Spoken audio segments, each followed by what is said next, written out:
আসসালামু আলাইকুম, সবাই কেমন আছেন? চোখে যা দেখি ইউটিউব চ্যানেল থেকে আপনাদেরকে স্বাগতম।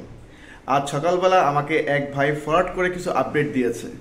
তো সেই আপডেটটি আমার কাছে কিছুটা পজিটিভ মনে হয়েছে, ভাবলাম যে আপনাদের সাথে শেয়ার করি।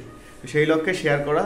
আপনারা আপনাদের মতামতগুলো কমেন্টে জানাবেন যে আপনাদের কাছে এই ভয়েসগুলো বা এই আপডেটটি কতটুকু পজিটিভ মনে হয়েছে। কেননা আমরা সুই নিয়ে প্রচুর পরিমাণে টেনশনে আছি বা আমরা দ্বিধাদ্বন্দ্বে আছি কোন দিকে যাব।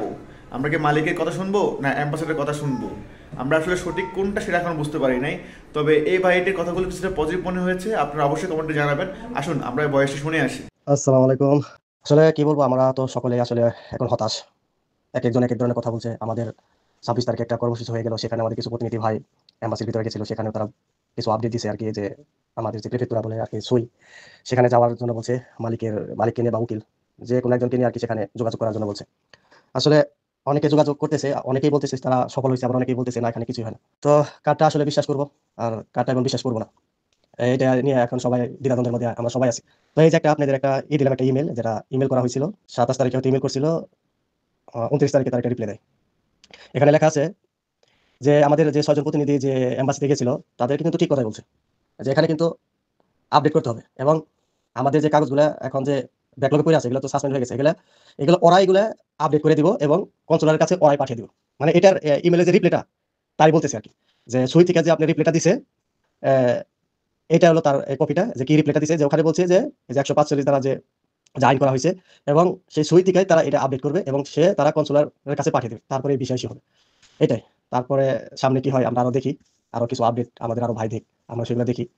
দেখেন সর্বোপরি যেটা বুঝলাম, দেখেন আমাদের যখন সর্বপ্রথম নুলসটা উঠে, তখন কিন্তু একটা কপি কনসুলারের কাছে চলে যায়, ঠিক আছে, আরেকটা কপি মালিকের কাছে যায়, আর আমরা ওগুলার পিডিএফ এগুলো যেগুলো আমরা ভুক্তভোগী তারা পাই।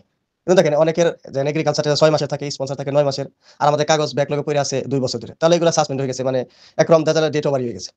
তাহলে ওরা এটা কি করছে, একটা আইন জারি করে, একটা গেজেট পাস করে, একটা সুইয়ের উপরে দিয়ে দিছে, ওরা একটা ভেরিফিকেশন করে কন্ট্রোল করে, তখন এটা ওরা আপডেট করে, এই সুই বলেন, এটা করে বাংলাদেশ কনসুলারের কাছে যে আছে এটা এম্বাসি, তার কাছে পাঠিয়ে দেয়। তখন ওরা এটা দেখে তারপরে বিএফএস গ্লোবাল পাঠায়, ওরা তারপরে এটা পাসপোর্ট সাবমিট করার জন্য ডাকে। মানে এইটা যেটা বোঝা গেল আপনাদের, কিন্তু এম্বাসি আমাদের যারা বুঝাই দিচ্ছে যে আপডেট, হ্যাঁ আপডেট কিন্তু করতে হবে, আপডেট কিন্তু করতে হবে। এটা আপডেটটা এখন আমাদের সুই কন্ট্রোল করে দিতেছে। আর আমি যেটা বুঝলাম, যে এম্বাসি যে বলছে যে আমাদের মালিক বা মাধ্যম সুইতে যাওয়ার জন্য, হ্যাঁ এখানে যদি আমি মনে করি যে আমার কাগজ 100 অরিজিনাল, একেবারে অরিজিনাল, তাহলে আমি কি করতে পারি, আমি মালিক না যাইতে পারি, যে আমি একটু টাকা দিতে পারি, এটা ভালো। আমি যে বলতে পারি যে আমার লোকটা কেন আসলো না, এতদিন ধরে কেন আসে না, কি সমস্যা, তাহলে ওখানে গেলে আমরা একটা সাজেশন পাইতে পারি, তাহলে এটা তো দোষের কিছু না। অনেকে দিকে অনেক ধরনের মন্তব্য করেন, অনেক ধরনের কথা বলেন, ওখানে গেলে কিছু হবে না। আরে ভাই কিছু হবে না, যেহেতু যে জায়গায় কাজ হয় ওই জায়গায় যে যদি কথা বলেও তো লাভ হয়, একটা তো সাজেশনও পাওয়া যায়, তাহলে আমাদের এত মন্তব্য করে লাভটা কি? আপনার মাধ্যম আছে, মালিক আছে, আপনার মাধ্যমে বলবেন যে ভাই যেহেতু ওই অফিস থেকে কাজ হয়, কি বলে এটা একটু জানেন বা একটু শুনেন, বা এটা কি আদৌ কি দিবে কি দিবে না সেটা তো বলতে পারবে, বা ওরা বলতে পারবে যে আমরা তোদেরকে ডাকবো, আমরা তোদেরকে ইমেল প্যাকের মাধ্যমে ডাকবো, এটা তো শুনতে পারবে। তবু তো আপনি মনে একটা সান্ত্বনা পাবে। তো আমরা এক একজনের অনেক ধরনের কথাবার্তা বলে থাকি, ঠিক আছে, কিন্তু আপনার নোলসটা কিন্তু আপডেট করবে, এবং আপডেট করে ওরা কনসুলার কাছে পাঠিয়ে দিবে। তো আশা করি সবাই বুঝতে পারছেন, এবং আমার যদি বোঝানোর কোনো যদি ভুল হয় তাহলে সবাই ক্ষমার দৃষ্টিতে থাকবেন, কারণ আমি তো আর এতটুকু বুঝি না, আমি যেটুকু বুঝছি ওইটুকু আপনাদের কাছে তুলে ধরার চেষ্টা করলাম।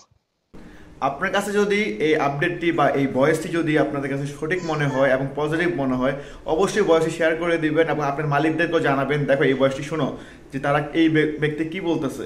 সে নাকি সুই থেকে মানে একটা মেল পেয়েছে এবং সেখানে লিখে দিয়েছে যে ওই সুই থেকে হচ্ছে কি স্থগিত থাকা যে তারা আইন আছে, ও 145°9 দ্বারা যে ইমিগ্রেশন আইন আছে, সেই আইন থেকে কিন্তু তারা বলে দিয়েছে যে এরাই মানে এটা স্থগিতাদেশ ক্লিয়ার করবে যদি আপনার সব কিছু ঠিকঠাক থাকে মালিকের ডকুমেন্ট। তো যদি ভিডিওটি ভালো লাগে অবশ্যই আপনারা শেয়ার করে দিবেন এবং প্রত্যেক ভুক্তভোগী ভাই যেন এই জিনিসটা করতে পারে সেদিকে আপনারা এগিয়ে যান। ভালো থাকবেন। আসসালামু আলাইকুম।